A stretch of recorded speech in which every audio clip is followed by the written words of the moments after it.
বাজিতপুরের সুলতানপুরে এটা বোরবাজার বাজিতপুর রোড হয়ে যে একটা বসত বাড়ি থেকে প্রায় 500 গজ পূর্ব দক্ষিণে ধান ক্ষেতের মধ্যে একটা ডেড বডি পাওয়া যায়। ওনার ভিকটিমের বয়স প্রায় 65। ওনার লুঙ্গি বাঁধা ছিল, হাত বাঁধা ছিল এবং ওনাকে নির্মমভাবে গলায় ছুরি দিয়ে হত্যা করেছে। এটা আমরা পাওয়ার পর আমরা এটা খুব প্রতিটা বিষয়ে আমরা অপরাধীকে আইনের আওতায় আনার জন্য আমরা কাজ করি এবং তৎক্ষণাৎ আমরা এটা কাজ শুরু করি।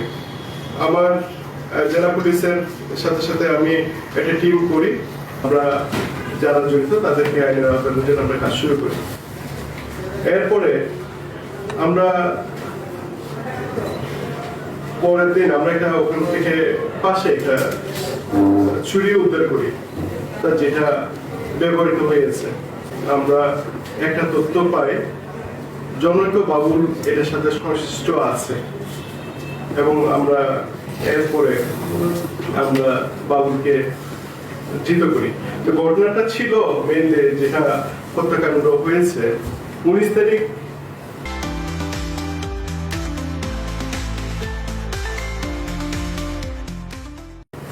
দিবাগত রাত, যে কোনো সময় এটা হয়েছে 19 তারিখ সন্ধ্যা রাতে থেকে 20 তারিখ যে দিবাগত রাতে, এবং আমরা ডেড বডিটা যেটা পাই সেটা হচ্ছে 20 তারিখে সকালের দিকে আমরা খবরটা পাই। জনৈক লেবু মিয়া ডেড বডিটা দেখেন, যিনি ভিকটিম ওনার নাম নেবু মিয়া, যিনি ভিকটিম। ওনার 4 ছেলে 2 মেয়ে, আর ছোট ছেলে হচ্ছে সোহেল। এটা হত্যাকাণ্ডের সাথে ছোট ছেলে জড়িত সোহেল। ঘটনাটা যেভাবে হবে, ওনার 4 ছেলে 2 মেয়ের মধ্যে সোহেল ছোট ছেলে। সোহেলকে উনি বছরখানিক আগে বিদেশ পাঠান মধ্যপ্রাচ্যে একটা দেশে, এবং ছেলেকে বিদেশ পাঠানোর জন্য উনি 21 লক্ষ টাকা দিয়ে একটা জমিও বিক্রি করেন, 6 লক্ষ টাকা দিয়ে ছেলেকে বিদেশে পাঠান।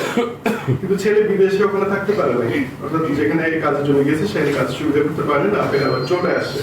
সেটা প্রায় 5-6 মাস থেকে চলে আসে।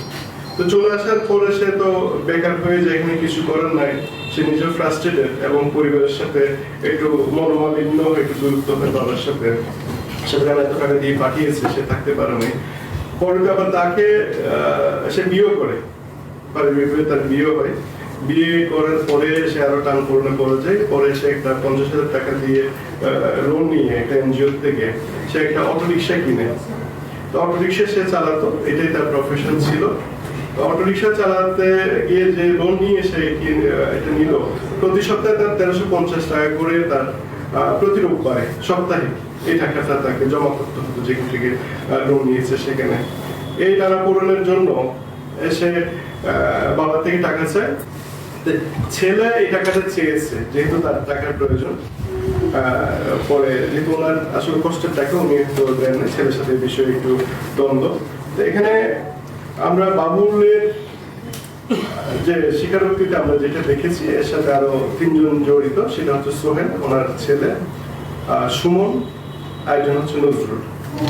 নজরুল হচ্ছে কসাই, সুমন হচ্ছে সোহেলের বন্ধু, আর বাবুল হচ্ছে নজরুলের ওই অ্যাসিস্ট্যান্ট, মানে কসাইয়ের সাথে ভালো সম্পর্ক। তবে তারা 4 জন একসাথে আড্ডা দেয়, সোহেল, সুমন, বাবুল, নজরুল একসাথে আড্ডা দেয়, একসাথে এটা। তারপর সোহেল একটু এভাবে একটু সিদ্ধান্ত নেয় বাবাকে ক্ষতি করে যেভাবে টাকাটা নিবে, এবং 19 তারিখ ওই যে সন্ধ্যার পরে তারা ডেকে নিয়ে যায় ওই যে ঘটনাস্থলের এখানে। ডেকে নিয়ে সেখানে ওনাকে পরে টাকা নিতে চায় এবং নেওয়ার সে পরবর্তীতে তারা ধরে হত্যার উদ্দেশ্যে ওনাকে পা বাঁধে, হাত বাঁধে, এবং সোহেল মাথাটা ধরে মারার সময় সোহেল মাথা ধরে, এবং সোহেলের ছেলে, ছোট ছেলে, তারপরে সুমন পা ধরে, আর বাবুল হাত ধরে, নজরুল ও ছুরি চালিয়ে ওনাকে হত্যা করেন। পরে আমাদের টিম এটা কাজ করে বাবুলকে পায়। বাবুলকে পাওয়ার পরে পরবর্তীতে স্বীকারোক্তি মোতাবেক অভিযান করে আরো সোহেল, সুমন এবং নজরুলকে পাই। পেয়ে আমরা টোটাল হত্যাকাণ্ডটা কেন হলো, কিভাবে হলো, আমরা একটা কনক্লুশনে আসি এবং পরিপূর্ণভাবে এটা ডিরেক্ট হয়।